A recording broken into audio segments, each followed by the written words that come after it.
This episode is brought to you by Hasa.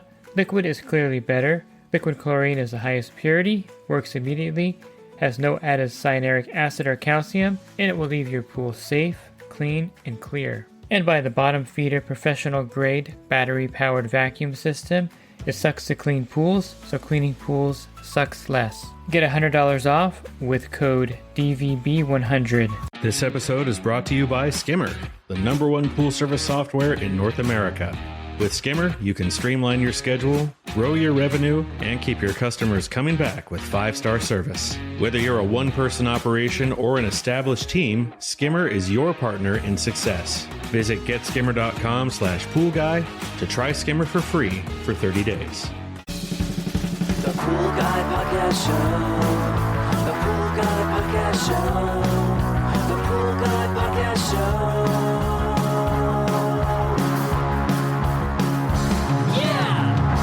Hi, welcome to the Pool Guy Podcast Show. This episode is called the Pool Tech's Knowledge Guy, Volume 2, and this is where I go over certain aspects of pool service that you may not really know about and learn when you're being trained, or if you're buying a pool route, or if you're taking care of your backyard pool. These are things that you kind of get by being out there, and these little bits of knowledge I'm going to share with you today in this podcast. Are you a pool service pro looking to take your business to the next level? Join the Pool Guy Coaching Program. Get expert advice, business tips, exclusive content, and get direct support from me. I'm a 35-year veteran in the industry. Whether you're starting out or scaling up, I've got the tools to help you succeed.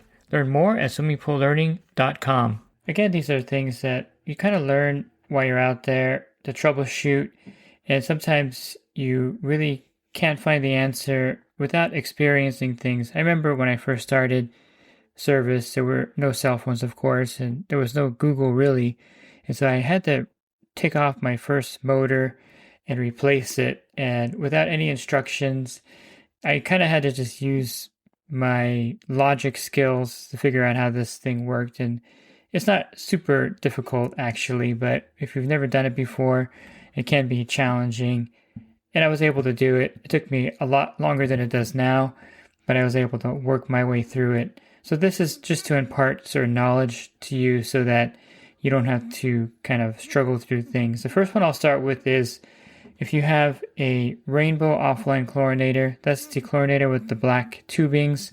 It's the Rainbow 300. They have different variations of that one as well. But you'll see this white chlorinator, and it's for 3-inch tablets and these black tubes. Now there's a couple things about this I'll cover here. The main thing I wanted to cover is if the tablets are not melting in there. And I recently did a podcast on toxic chemicals and fumes. And so if the tablet's not melting in here and it's sitting in there in the chamber, and it's basically, there's no water really in there, when you open it up, you're going to get a really toxic, plume of gas, and it may knock you out, may knock you down for sure, and make you gag and cough. So be careful whenever you get to a new account, or an account where the chlorine level is struggling that has a chlorinator. The first thought I always have when I'm at a pool with the offline chlorinator and the chlorine level is near zero, and I know there's tablets in there, is that the tablets aren't dissolving, and that's why it's at zero. And so I open that carefully and make sure that I don't stand over it when I open it. And so sure enough, in most cases, if the tablets aren't dissolving, there is a little check valve on the bottom. And if you turn over the chlorinator, you're going to see a little elbow. And inside that elbow, there's like a little BB, basically. And unscrew it, turn the pool off, unscrew the black tubing, take that elbow off and shake it by your ear. And you should hear the little BB going back and forth. If you don't hear it, that means that it's clogged up with gunk, basically, from the trichlor tablet. You just simply replace them. That's what I do. I know Pentair says you can clean them. I've never been able to successfully do this. I just replace them. I carry a bunch of them in my truck. They're like $6 or $7 and just replace it. And that will get the tablets to dissolve in the chlorinator. Guaranteed that that's the problem, why the tablets aren't dissolving. It's that little check valve elbow that's clogged up. Changing that, the tablets will start dissolving. But use caution again with the undissolved tablets in there. A couple more things with the chlorinator. I was going to say just one more thing, but I'll just say two things. the black tubing is exposed to the sunlight and it can get brittle and crack. So you want to test it ever so often, maybe every few months, kind of bend it a little bit with your hand to see if it's cracking. Because if that tubing cracks, and this has happened to me on more than one occasion, it'll drain the pool down significantly, especially if the skimmer has a float diverter valve. It'll just drain it down past the skimmer and continue to drain it down until the pool is virtually empty, until it gets to the main drain basically at that point. So be careful with the black tubing. Check it often to make sure it's not cracked or brittle, because if that cracks, it's going to, of course, cause the pool to leak water. I would order some black tubing carrying your truck. They sell in 6-foot sections. They're coiled up, so they're easy to store, and having a couple of these on your truck is really helpful with these chlorinators. The last thing is if you can't get the lid off these things, and this is problematic out there when the lids get stuck on there. Now, some guys use a 2x4. I like using my large channel locks. I carry these large blue channel locks. You should have them. Let me get you actually the product so you can kind of visualize what it is. And you can look this up on Home Depot. It's the 16.5-inch tongue and groove slip joint plier. I call them channel locks, and it's by Channel Lock, so that's why I call them channel locks. But I guess they're actually called tongue and groove slip joint plier. These are pretty gigantic channel locks. I'll just take the blue part of the handle and set it inside the top of the chlorinator, and then I'll put my weight on it and turn it off. And the reason why those lids get stiff and get stuck on there's an O-ring in there that after exposure to the trichlor and the gases in there expands and gets really fat, and it expands to 10 times its normal size, believe it or not. You'll see when you take it off, look at the O-ring, it'll be gigantic in there, and just replace it with an O-ring. So carry some of those O-rings for the Pentair chlorinators on your truck, and you can put them in there and change them often. So that's the only reason why the lid gets stuck on there. That O-ring expands out and it kind of causes a seal basically. And changing an O-ring, the lid's going to be so easy to get off going forward at that point. But it's something to note that there can be a lot of problems with these chlorinators, and unless you've worked on them for the first time, you're going to be kind of clueless of why it's not kind of dissolving in there, why the lid's not coming off. And I hope this helps solve the mystery there for you. This one here is for those of you who service pools with a D filter with a backwash. Sometimes you get to the pool and the filter pressure is at 30 psi, but it may be on a day where you really can't clean that filter, and it's something that you want to just kind of bring the psi down a little bit without doing much. And you may not even have DE on your truck. And I've had the situation before where I forget to bring DE with me and the pool psi is at 30. You can do something called a quick backwash, and I've done this successfully. It's not in the manual anywhere, and it's probably not recommended by the manufacturer. They would want you to do a 2-minute backwash and then recharge it with DE. But I found a quick backwash really works in more than one situation. Of course, the primary situation I work in is if you're at 30 psi and you want to just get the pool down a little bit until the next week, and then you can, of course, clean the filter or fully backwash it. It's also a great way to check if there's something wrong with the pool.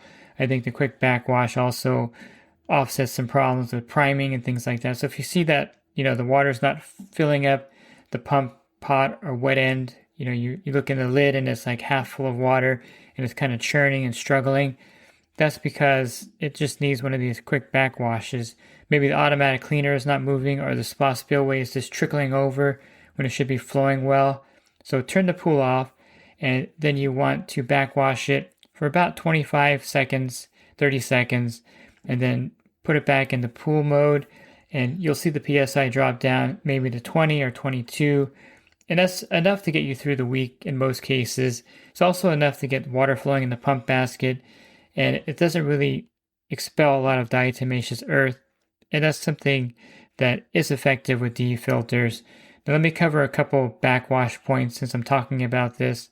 If you open up the backwash valve and put it in backwash mode, I should say, and nothing but clear water comes out, don't worry about that. It's because probably the diatomaceous earth is really clay-like and covering the grid. So what you want to do when that happens is turn the pool off, put it back in filter mode, turn the pool on for 30 seconds, turn the pool off, put it back in backwash, turn the pool on. And I can guarantee you that putting it in backwash, clear water comes out, turning it off, putting it back in filter mode for 20 seconds or so, and then putting it back in backwash mode, you normally would get a lot of the DE to come off at that point, because you're kind of like shocking the system by quickly going to backwash, back to filter, and then backwash again, and that kind of loosens up the DE and gets it to come out. So that's how you solve that problem if you aren't getting any dirty water coming out when you first initially backwash the filter.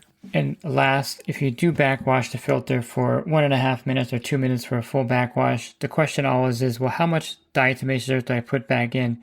And it depends on the scooper. If you're using the true 1 pound scoop, which is the large orange scooper, or if you're using the half pound scoop, which is like the blue or light blue scooper. Actually, there's like a large light blue scooper now.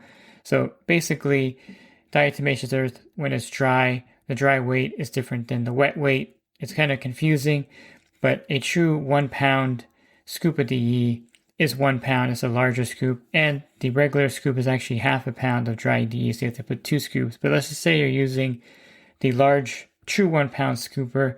How much DE do you put back in? This is very debatable, and it's one of those things where there's no concrete answer. The manufacturer, I think, says put half the DE back in that you normally would put into a filter cleaning. So if you have a 48 square foot DE filter, you're going to put like 3 pounds back in. 60 square foot, you're going to put 4 pounds. But I really think it's one of those things where you don't really need a ton of DE back in there. I would say I always put about 2 pounds of diatomaceous earth back into a 48 square foot filter, and maybe 3 pounds of a 60 square foot filter. You'll kind of judge this out on your route, how much DE to add back in. There's no true scientific amount because you don't know how much diatomaceous earth came off the grids in the backwash to begin with, and you don't want to over recharge it. I think putting half the DE back in is too much in my opinion, so I always err on putting a little bit less DE back in, and it seems to work out perfectly for me, not overloading the filter with diatomaceous earth, and I never put half the amount back in to a filter after backwashing it.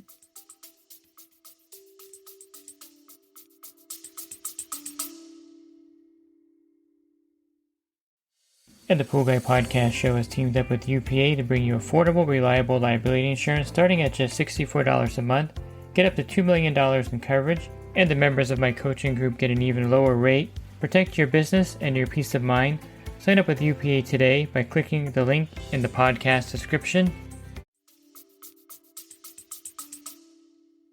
Let me change gears a little bit and talk about automatic cleaners in pools. And I think as a pool professional, all your accounts should have an automatic cleaner in the pool. It really helps speed up your day. It also helps keep the pools clean all week long, and it's a necessary tool to have in a lot of areas, especially my area of Los Angeles County where it's really dusty when the wind blows, and it keeps the dirt out of the pool.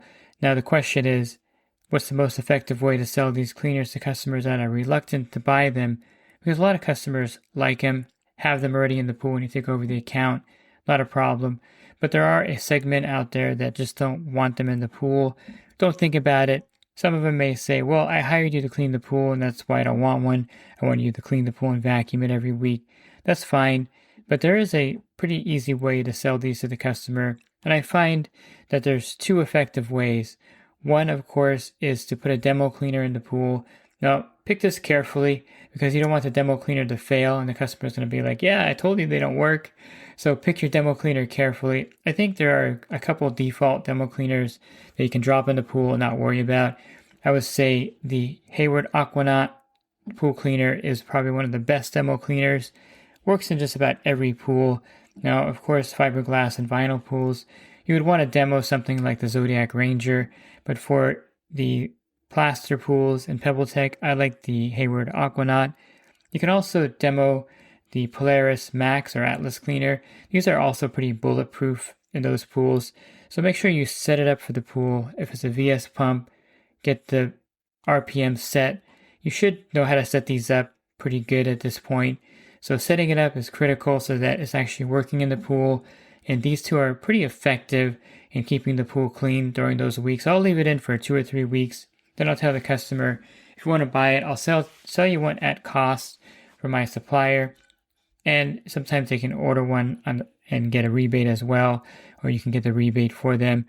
And it's a great idea to demo them first, and the pool is going to look so good during the week that they're going to just love having the cleaner in there. So I usually sell these to about 80% of the ones I demo in with no problem. But there's a small segment, let's say 20%, that are like, well, I don't really have the money in my budget right now for one, so I'll think about it. So with those customers, I'll just put one of my spare cleaners in the pool and just let it ride it out until they feel comfortable with buying a cleaner. So I have a lot of Hayward Navigators. There was one point where I had like 20 of them in my garage. I had way too many of them, so I had one of my delivery drivers take them and he resold them himself. But these are the ones that I pull out of pools all the time. Any cleaner that you can pull out of a pool, if you have a used Hayward Aquanaut, you can use that. Or even an MX8. I like using these in most of the pools. If you can get an MX8, rebuild it. One of the guys here in my area uses MX6s all the time and just puts them in customers' pools and doesn't even worry about charging them. I mean, you can do that as well. But I just like using a spare cleaner, an older one. Then I'll tell the customer, I understand you are not ready to buy a cleaner. I do have a spare cleaner that I can put in the pool, and I'll put it in next week for you and just leave it in there until you're ready. And that way you'll get the same benefit of having the cleaner. And eventually, I know you're going to purchase one, but for now I'll leave the spare cleaner in. And sometimes they'll leave it in there for a year. And it's one of those things where eventually they will actually buy one, hopefully. If not, you can leave the spare cleaner indefinitely. It doesn't really cost you anything to have the spare cleaner in there. It does save you time. And this is one way to actually have a cleaner in the pool where the customer is reluctant to buy one. I just like having cleaners in all the pools because it makes, again, your job easier. You can do more pools and you're not spending so much time manually vacuuming the pools with getting the dirt out. It just frees you up to do other things. And if you have spare cleaners, utilize them. Don't leave them in your garage. If you put a new cleaner in a customer's pool, pull their old cleaner out and refurbish it and use it as a spare cleaner. But definitely demo those cleaners in the pool. When you demo a suction cleaner, the customer more than likely will eventually purchase the cleaner. So I hope you found these tips helpful. And if you're looking for other podcasts, you can find them on my website, swimmingpoollearning.com. Click on the podcast banner. There'll be a drop-down menu of over 1,800 podcasts for you there as well. And if you're interested in a coaching program that I offer, you can learn more at poolguycoaching.com. Thanks for listening to this podcast. Have a great rest of your week. God bless. This episode is brought to you by HASA, providing products that deliver clean, healthy water for every aspect of everyday life. The bottom feeder battery-powered vacuum system, portable, powerful, and only weighs 12 pounds. And Skimmer. Get Skimmer, America's #1 pool service software. Podcast listeners can try Skimmer for free at getskimmer.com/poolguy.